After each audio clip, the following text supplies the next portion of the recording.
Saya adalah hamba Tuhan yang menyampaikan firman-Nya kepadamu. Di dalam nama Allah Bapa dan nama Anak Tuhan Yesus Kristus dan nama Roh Kudus saya mengatakan, yang telah dipersatukan oleh Allah tidak dapat diceraikan oleh manusia. Amin.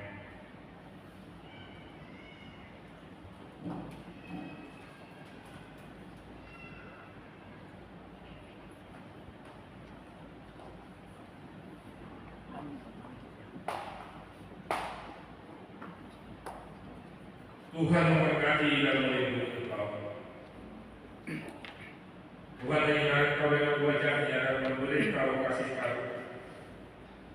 Tuhan menghadapkan wajah-Nya kepadamu dan memberi kau damai sejahtera. Amin.